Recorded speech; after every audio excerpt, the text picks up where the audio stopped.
Okay. Shalawama, I'm Dr. Yasapa with Zion Law School. And I'm going to present some very interesting information. And if you are sensitive, I want to warn you, this video may cause cognitive dissonance.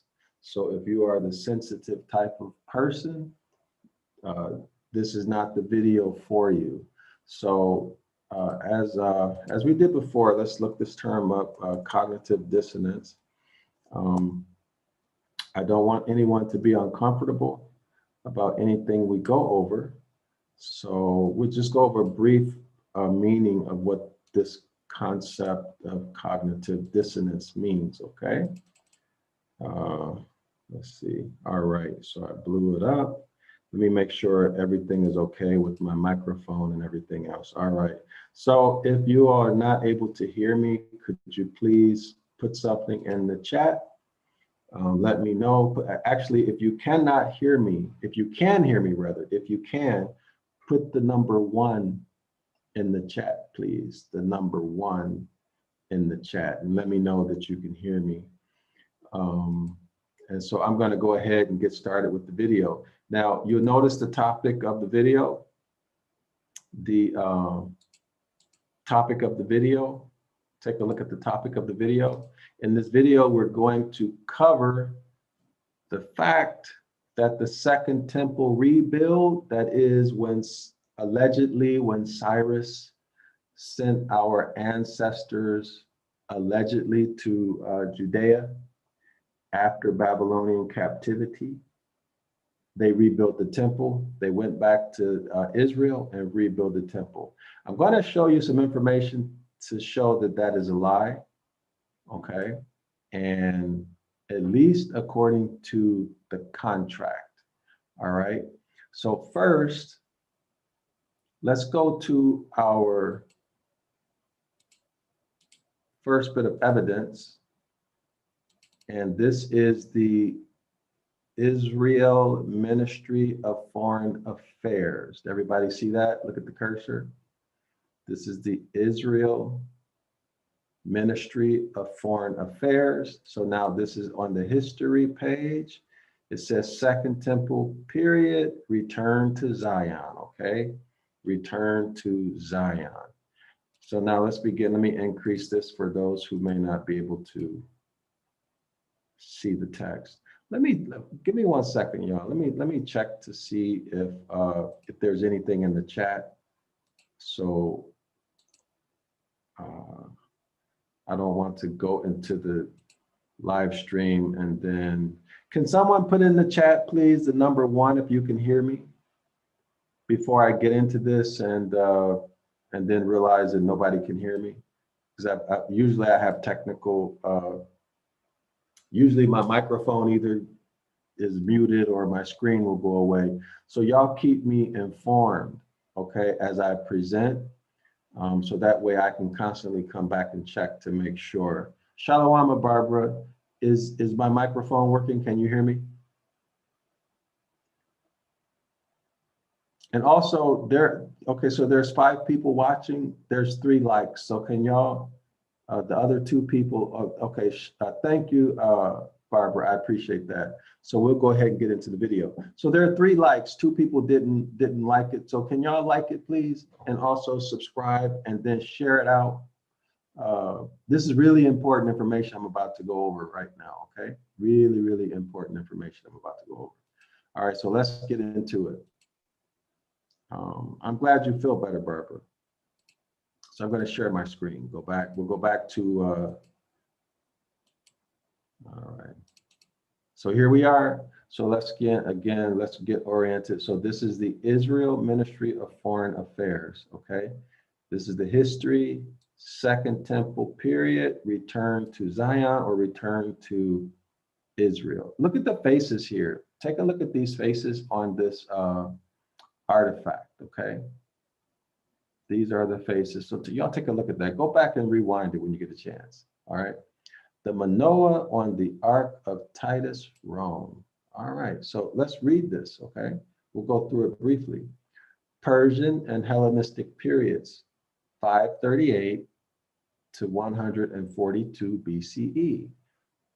So let's start here. Following a decree by the Persian king Cyrus, conqueror of the Babylonian Empire, that was in 538 BCE, some 50,000 Jews set out on their first return to the land of Israel, led by Zerubbabel, a descendant of the house of David.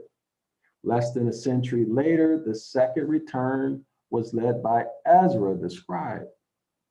Over the next 4 centuries, the Jews knew varying degrees of self-rule under Persia, which was 538 to 333 BCE. Now, isn't that interesting? 333. Isn't that interesting? Sounds kind of Masonic.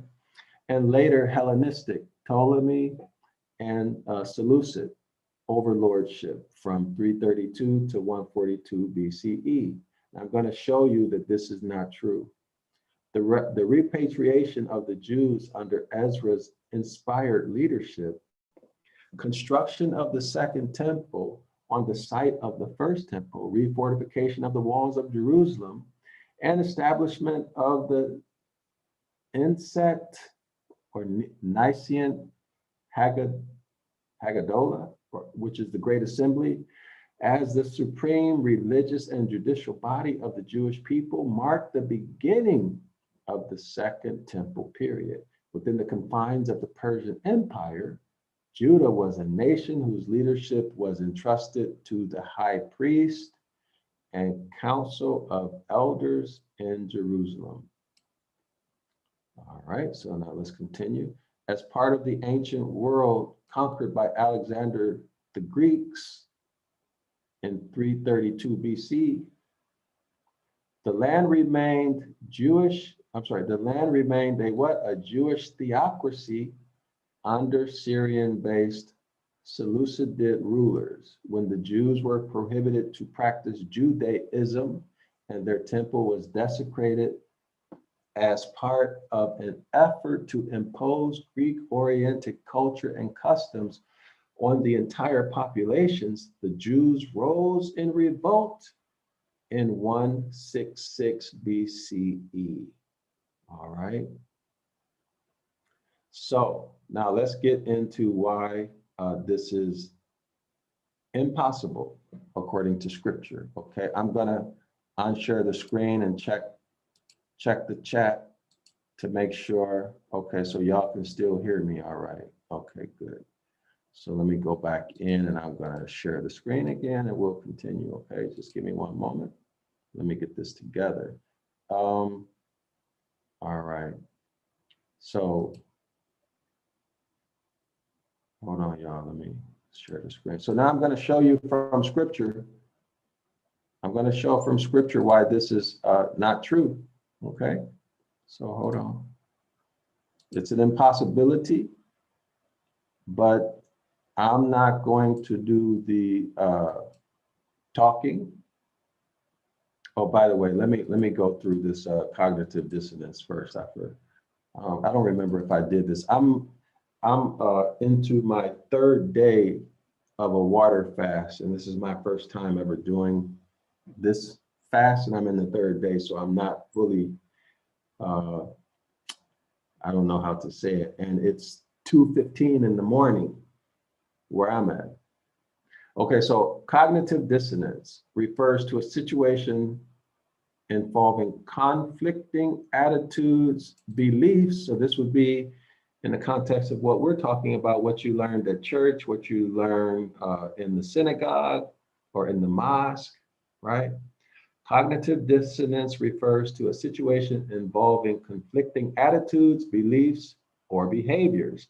This produces a feeling of mental discomfort leading to an alteration in one's attitude, beliefs, or behaviors to reduce the discomfort and restore balance. So in other words, people will start arguing and defending and fighting and getting mad. And the reason why they're doing it is because they couldn't really handle psychologically that their beliefs are not true. Okay, so they defend in order to make themselves feel better. Now, this is a topic that I usually would only discuss in class, but today I'm deciding to share it publicly. Okay, but if you want this kind of information, you'll have to come to class in the future. All right, so now let's go into the contract and let's take a look at this. Okay, let's take a look at this to see if that's true or not. Okay, we'll go to Deuteronomy, I think it's Deuteronomy, yeah, Deuteronomy chapter 29. Uh, Deuteronomy chapter 29, that's weird. Okay. Oh, okay, so okay, that's verse 14. We just want Deuteronomy chapter 29. All right. So, uh, we'll look at the KJV later, okay? So Deuteronomy chapter 29. Okay, here we are. This is in the NIV version. We'll look at it in another version too later. It says here, these are the terms of the covenant that the Most High made with Moses to make with the house of Yasharallah. So this is the covenant or the contract, right, that governs our relationship with the Most High. This is the blessings and the curses, right? And then, of course, the commandments are also a part of this. So now let's go down. And I'm going to show you, it only take a few minutes, that it is impossible for our people to have left Babylon and gone back to Israel, any part of Israel. So let's go over this. And like I said, I went through this in our class today, in the curses class today, which is at 9 a.m. Eastern Standard Time. Okay. So if you were in class, you would have learned this. Okay. And like I said, this is something special because I usually don't share this kind of information publicly. So this is Deuteronomy chapter 29, verse 16. It reads here, okay, you yourselves know how we lived in Egypt and how we passed through the countries on the way here. You saw among them their detestable images and idols of wood and stone, of silver and gold. Make sure there is no man or woman, clan or tribe among you today whose heart turns away from the Most High, our power, to go and worship other powers of those nations. Make sure there is no root among you that produces such bitter poison. And what's that bitter poison? The bitter poison is the curses, right? It's the curses. Okay, so 19. Now notice the issue here is what? The issue is worshiping other nations' powers or other deities, right? Other powers. Okay, so this is the big problem here. Okay, that's the big problem. Now let's go to 19. When such a person hears the words of this oath, what is the oath? The oath is the covenant or the contract, right? Covenant is a contract. And they invoke a blessing on themselves, thinking, okay, now they invoke a blessing on themselves, thinking, I will be safe even though I persist in going my own way.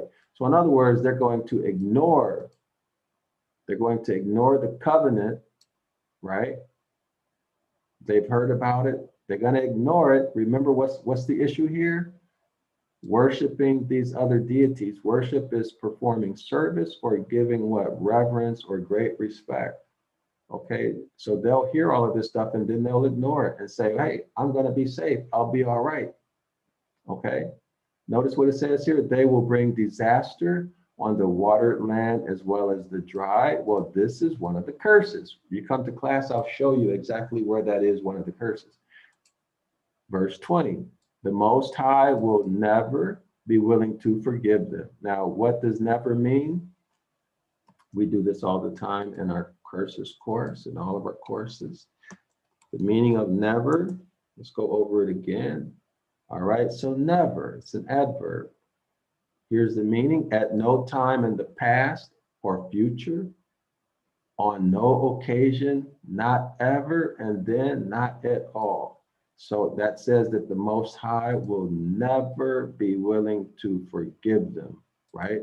Remember, this has to do with calling on these deities. Okay, so we're talking about that and the curses. Now let's continue. Verse 20, the Most High will never be willing to forgive them.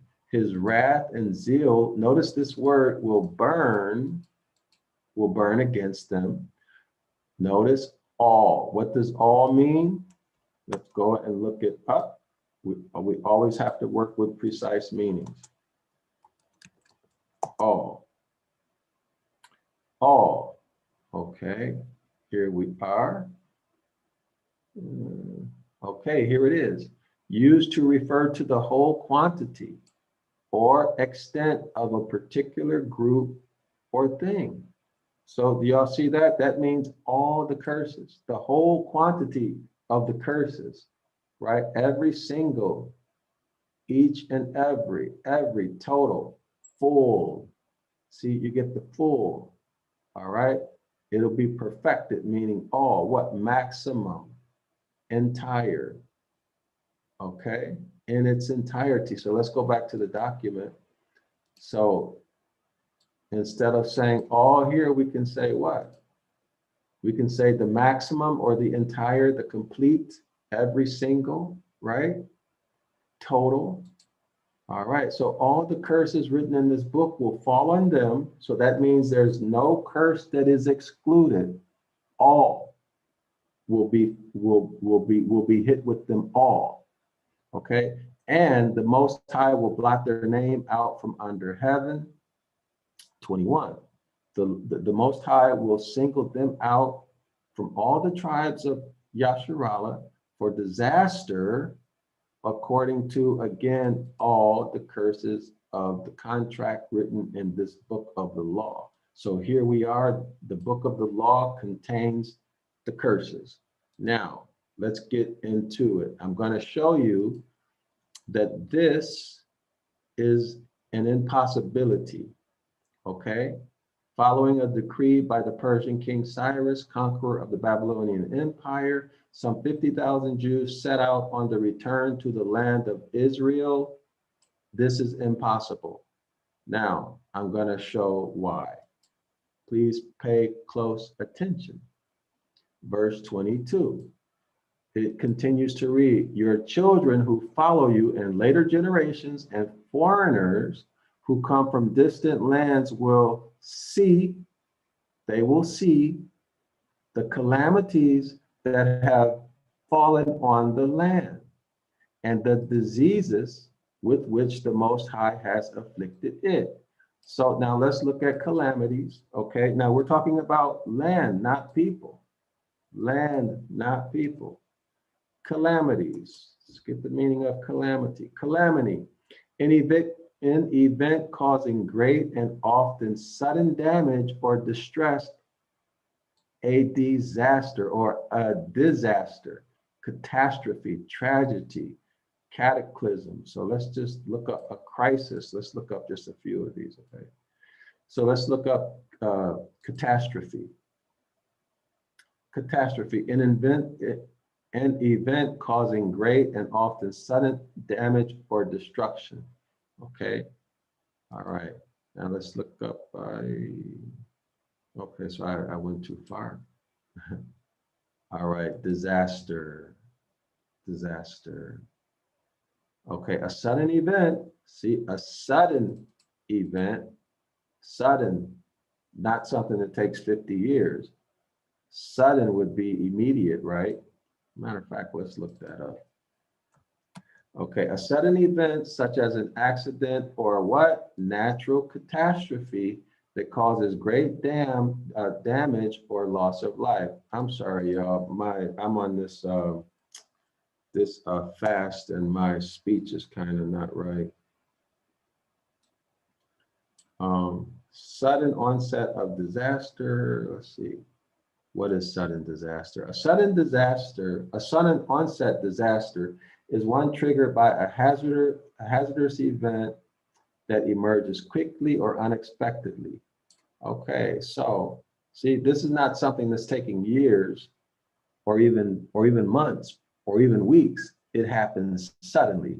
So let's not spend more time on that. Let's go back to it. Okay.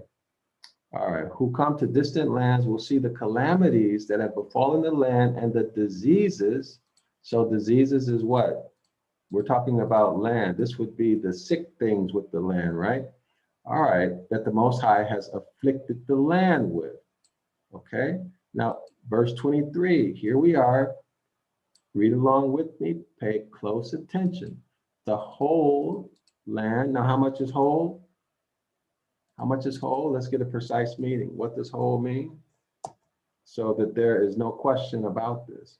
Whole, the meaning of whole is all of, entire, complete, full, total, unabridged, full length, uncut, undivided. Okay, so, all right, that's whole. So the whole land will be a what? Burning waste of salt and sulfur. A burning waste of salt and sulfur, nothing planted, nothing sprouting, no vegetation growing on it.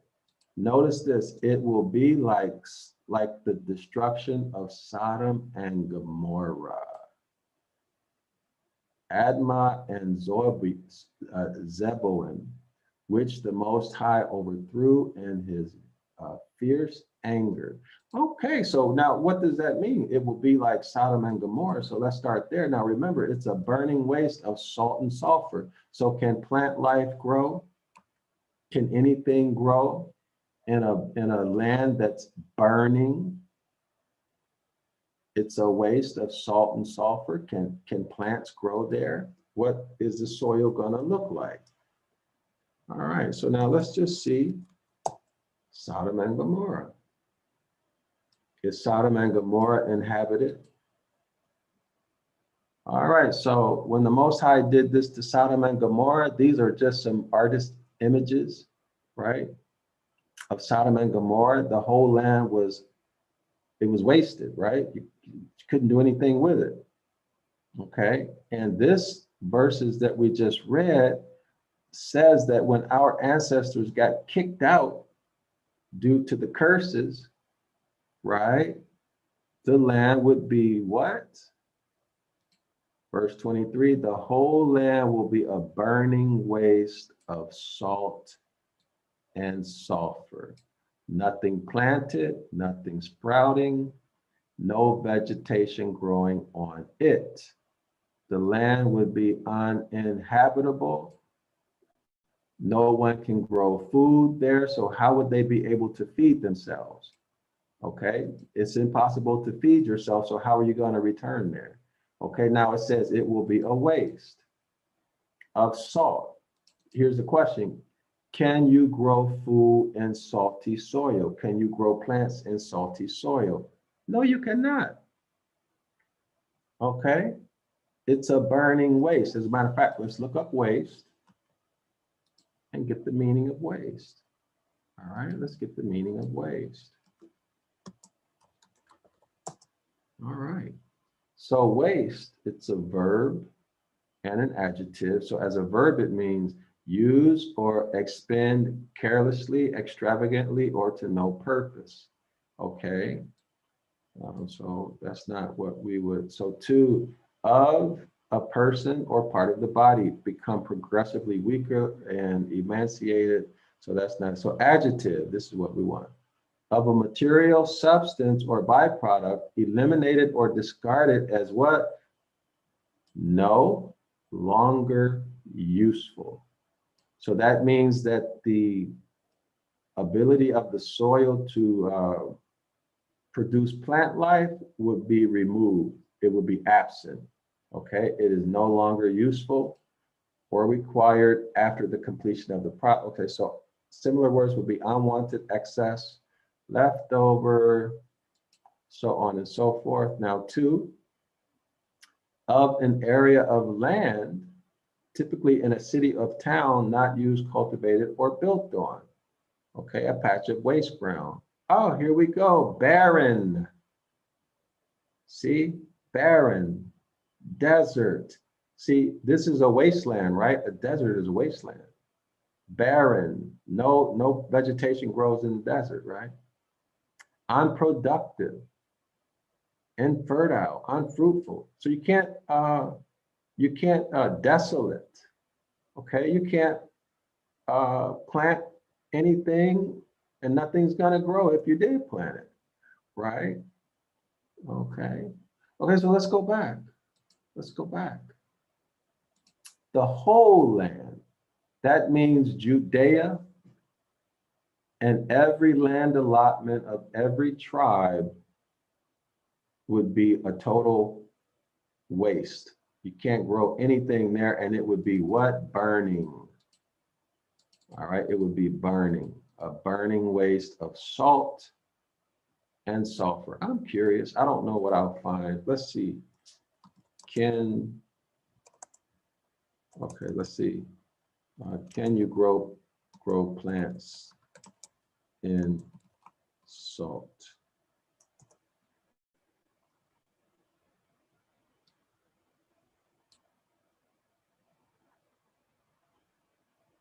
Okay. Let's see. Okay, is salt toxic to plants? The salt can even pull water from the plant, creating a drought-like condition. Okay, at higher concentrations, right? It's going to be a high concentration, right? It's at a burning wasteland of salt and sulfur. Sodium will compromise the absorption of essential nutrients such as calcium, magnesium, and potassium. With increasingly poorer health from salt damage, the plants become more susceptible to insects and diseases. So the plants are just going to die, right? That's just that should be common sense, right? All right. So now, in actuality, when you think about this, when something becomes a burning waste, that means what? There's no moisture, no water. Okay, there's no moisture, no water. So therefore, living things cannot survive, right? Living things cannot survive. All right. So when we go back here, we'll see the lie. Following a decree by the Persian king Cyrus, conqueror of the Babylonian Empire, in 538 BCE, some 50,000 Jews set out to return to the land of Israel. Okay, the land of Israel was a burning waste. Nothing can grow there. Okay, so this whole story or major parts of it is just not true. Okay, they did not go back to Israel according to the contract. I didn't say it. This is what's in the contract. Okay, Deuteronomy chapter 29, specifically verses 22 through 24. Now let me go ahead and read it again and then we'll end the video. Your children who follow you in later generations and foreigners who come from distant lands will see the calamities that have fallen on the land and the diseases with which the Most High has afflicted the land. The whole land, not part of it, the whole, all, the whole land will be a burning waste of salt and sulfur, nothing planted, nothing sprouting, no vegetation growing on it. Okay? It is impossible to live there. There's no water, there's nothing, right? Burning waste, salt and sulfur. It will be like the destruction of Sodom and Gomorrah. Now, everybody knows that nobody can live where Sodom and Gomorrah is, right? All right. Verse 24. All the nations will ask, why has the Most High done this to this land? Why this fierce burning anger? And let's go down to 25. Right? 25 here. And the answer will be, it is because his people abandoned the covenant of the Most High, the power of their ancestors, the covenant he made with them when he brought them out of Egypt. 26. They went off and worshiped other powers and bowed down to them, powers they did not know, powers he had not given them. Verse 27, Therefore, the Most High's anger burned. Okay, burned, right? Burning waste of salt and sulfur. The Most High's anger burned against this land. Okay, against the land, turned it into salt and sulfur, a complete waste, so that he brought on it all the curses in this book, right? We discussed that earlier. In his furious anger and in great wrath, the Most High uprooted them from their land and thrust them into another land as it is now. Impossible to return to the land, okay, which is the promised land. It is an impossibility. I hope you enjoyed this video, and I hope that this information will help you in your desire and in your quest to return to the Most High. I would like for you to come to the curses class every Saturday at 9 a.m. Eastern Standard Time. Saturday morning, Eastern Standard Time, you get 2 classes free. You're going to learn a tremendous amount of information. I know what I know because of the skills and techniques that I will introduce you to and teach you and help you to develop an expert level of understanding and usage. And you'll be able to do the same thing that I'm doing right now. Okay, so you are formally invited. I'm inviting you now to the Curses course every Saturday, 9 a.m. in the morning, Eastern Standard Time. Okay, so I will see you there. And I just want you to know that I usually do not share this kind of information publicly. Okay, so if you want this type of high-level information, you have to come to class. All right. So with that, I would like to say, be good to each other. I mean, be good to Yasharallah. Okay, be good to Yasharallah and Shalawama.